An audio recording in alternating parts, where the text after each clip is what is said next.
ঐ ছোৱালী, তোৰ বয়স কিমান?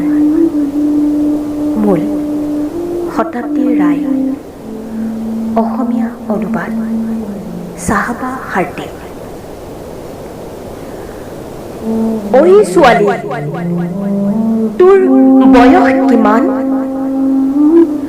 নাজানো পাই, মা থাকিলে কৈ দিলেহেঁতেন। সেই যে এবাৰ বিদ্ৰোহ হৈছিল, মানুহ মৰিছিল, হিন্দুসকলৰ ঘৰ জ্বলিছিল, মুছলমানৰ তেজ বৈছিল।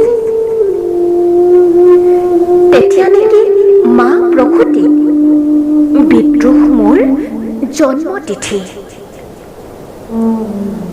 ঐ ছোৱালী, তোৰ দেউতা ক'ত? মায়ে কৈছে, দুখীয়াৰ হেনো দেউতা হেৰাই। কোনোবাই কয় দেউতাজন মোৰ হাৰামী আছিল, মাৰ জীৱন নষ্ট কৰি অন্য গাঁৱত ঘৰ বান্ধিছিল। মায়ে কয় শিৱৰ দয়াত তোক পালো, সেয়ে শিৱকে দেউতা মাতিলো। ঐ ছোৱালী, তোৰ প্ৰেমিক আছে? ল'ৰাবোৰ ঘূৰি ফুৰেনে আগে পাছে? প্ৰেমিক কিনো?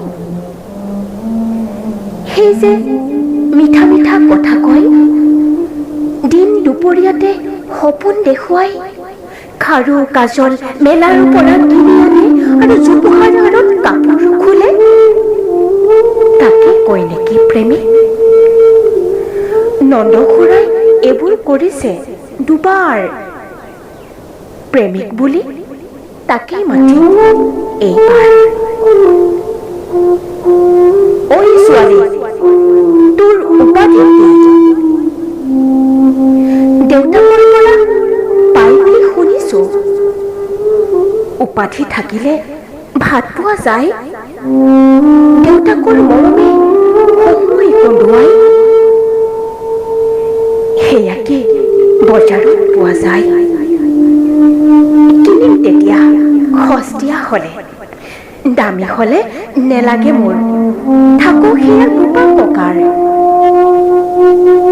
ঐ ছোৱালী, তই জানো ৰূপহী?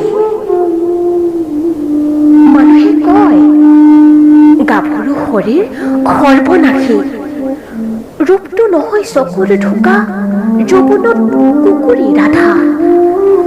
পুৰুষ চকুৰ ইচাৰা আহে, সুযোগ বুজি বুকু তপিনাত হাত উঘঁহে। ৰূপ কি মাথো মাংস পেশী, তেতিয়াতো মই বৰ ৰূপহী। ঐ ছোৱালী, তোৰ ধৰ্মটো কি? ছোৱালীৰ আকৌ ধৰ্ম কিহৰ? সকলোৰে দেখোন শৰীৰত চকু। চালমাই কয় ধৰ্মই সমাজ বনাই। সন্ধিয়া পৰত যেতিয়া পদূলিত ওলাও, কোনেওতো নুসুধে হিন্দু নেকি? সকলোৱে কয় কিমান যাবি। বিচনাত হেনো ধৰ্ম পোৱা যায়, শৰীৰত যেতিয়া শৰীৰ খেলে। সেয়ে ভাবিছো এইবাৰৰ পৰা ধৰ্ম বুলিলে কম শৰীৰ বা বিচনাকে।